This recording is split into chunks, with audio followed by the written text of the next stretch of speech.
All right, the NHL made an announcement yesterday. Here we go. So many fans are unhappy about it. So many players are going to be unhappy about it. Let me explain.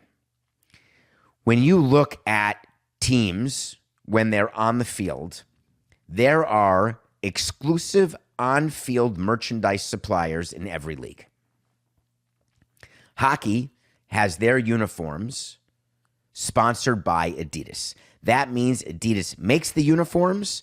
That means they get to have their logo on the uniforms. And that means no one else. Nike, Reebok, Under Armour, nobody.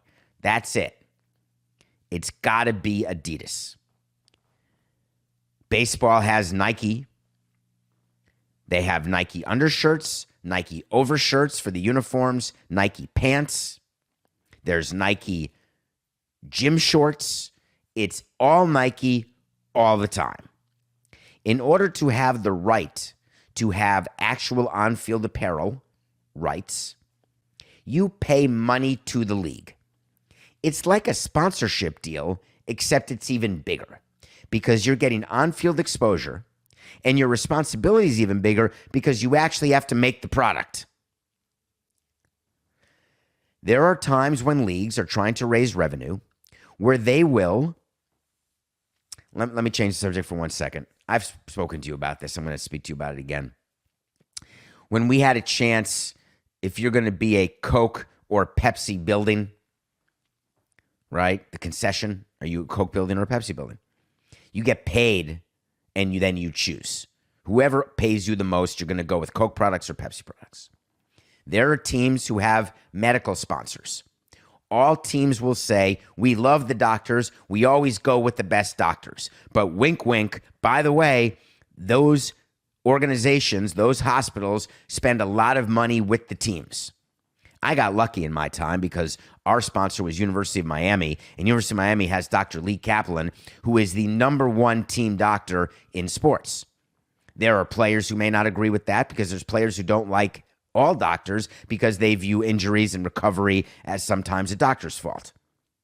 The reason why Lee Kaplan is so good and Miami is so good is because he's not a cut first, call later guy.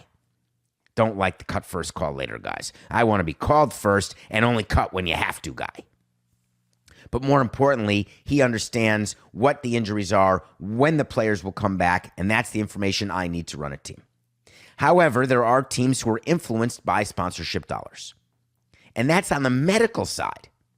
When it comes to on-field apparel, there is no other god than the god of green. Whatever company comes to you and says, we will pay you X plus Y. You're getting X, we'll pay you X plus Y. We're in. The leagues say, hell yeah. Under Armour. Does this sound familiar? You did it. You called MLB and we approved a deal. I sat there and approved a deal that Under Armour would be the new on-field apparel partner of Major League Baseball because we knew the extra number of millions that were coming into our pocket. Guess what? Do you ever remember any Under Armour apparel on field in Major League Baseball? I'm just spitballing. Any recollection? Nope. Because the deal was announced so many years in advance, by the time it came time to actually do the deal, Under Armour was so on its ass that it said, please, please let me out of the deal. I can't pay. So baseball goes walking back to Nike and says, hey, you got to match this. Please, can you just match it? I mean, we could stay with Under Armour, but it's going to suck. Can you match it? And then all of a sudden, you're back with Nike. The NHL announced a deal yesterday with Fanatics. Let me give you my background of Fanatics. Fanatics are for lazy people. And I say that with love. Not much love, but some love. When we were building the ballpark, the question was, do we go with Fanatics? Fanatics will run your team store for you.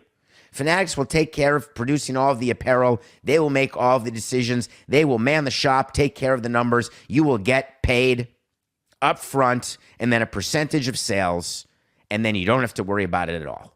And by the way, the amount of control you have can fit in between my fingers where a ray of flashlight cannot make it through.